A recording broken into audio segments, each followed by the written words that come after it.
उपवासाला तेच तेच खाऊन कंटाळा आलाय. चला तर मग आज बनवूया झटपट आणि कमीत कमी तेलात खुसखुशीत असे साबुदाणा वडे. अतिशय सुंदर असे हे वडे बनतात. तुम्ही पाहू शकता एकदम खुसखुशीत असे वडे बनतात. आणि त्याचबरोबर आपण पाहणार आहोत मस्त अशी उपवासासाठीची चटणी. चला तर मग लगेच रेसिपीला सुरुवात करूया. तर मी कढईमध्ये घेत आहे 1 कप साबुदाणा आणि पाव कप शेंगदाणे. हे आपण 4 ते 5 मिनिटे भाजून घेणार आहोत. तुम्ही जर चॅनलवरती पहिल्यांदा आला असाल आणि तुम्हाला ही रेसिपी आवडत असेल तर लाईक करा आणि सबस्क्राईब करायला विसरू नका. तर हे आपण 4 ते 5 मिनिटे व्यवस्थित भाजून घेतले आहे. तुम्ही पाहू शकता शेंगदाण्यावरची साल ही अगदी सहजरित्या निघत आहे. म्हणजे आपला साबुदाणा हा व्यवस्थित भाजलेला आहे. आता आपण हे थंड करून घेऊयात.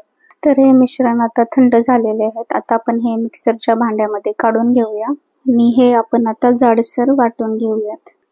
तर मी हे अगदी जाडसर असे वाटून घेतले आहे.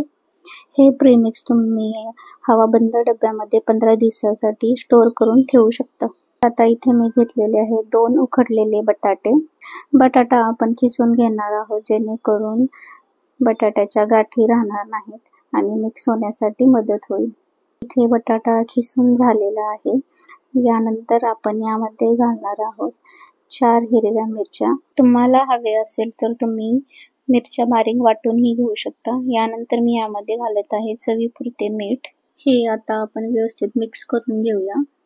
थोडेसे पाणी ऍड करून आपण याचा मऊ असा गोळा तयार करून घेणार आहोत. तुम्ही तुमच्या आवडीनुसार यामध्ये जिरे आणि कोथिंबीरही घालू शकता. तुम्हाला जर ही रेसिपी आवडत असेल तर नक्की कमेंट करून मला सांगा. तर आता इथे आपला असा मऊसूत असा हा गोळा तयार करून झालेला आहे. आता हे पीठ आपण 10 ते 15 मिनिटांसाठी भिजत ठेवूयात. तोपर्यंत आपण उपवासासाठीची चटणी बनवून घेऊयात. त्यासाठी मी ते घेत आहे 3 ते 4 हिरव्या मिरच्या, 1 चमचा जिरं, चवीनुसार मीठ आणि 2 चमचे दही. तुमच्याकडे जर जिरं खाल्लं जात नसेल तर नाही टाकलं तरी चालेल आणि थोडीशी कोथिंबीर. आता हे आपण मिक्सरला वाटून घेऊयात. तुम्ही पाहू शकता इथे चटणी आपली व्यवस्थित वाटली गेलेली आहे आणि इथे पीठ ही आपले तयार आहे. साबुदाणा आहे पाणी शोषून घेतो म्हणून आपण यामध्ये आणखीन थोडंसं पाणी ऍड करून मऊ असा गोळा तयार करून घेऊयात. अगदी झटपट अशी ही रेसिपी आहे. भूक लागली पटकन काय बनवायचे असा विचार आला तर तुम्ही पटकन ही रेसिपी बनवू शकता. अगदी चटणीचीही गरज नाही. सॉस बरोबर दही बरोबर तुम्ही हे वडे खाऊ शकता. तर इथे आपले पीठ मळून झाले आहे. आता आपण याचे छोटे छोटे वडे बनवून घेऊयात. हाताला जर पीठ चिटकत असेल तर तुम्ही थोडंसं हाताला तेल लावात म्हणजे हाताला पीठ चिटकणार नाही. मी हे वडे आप्पे पॅन मध्ये बनवणार आहे. तुमच्याकडे आप्पे पॅन नसेल तर तुम्ही याच्या छोट्या छोट्या टिक्की सारख्या शेप मध्ये करून शालो फ्राय करू शकता. माझे सर्व वडे बनवून झालेले आहेत. हे आता आपण फ्राय करून घेऊयात. तर इथे आप्पे पॅन मध्ये मी थोडंसं तेल घेत आहे. तुम्हाला हवे असेल तर तुम्ही तुपाचाही वापर करू शकता.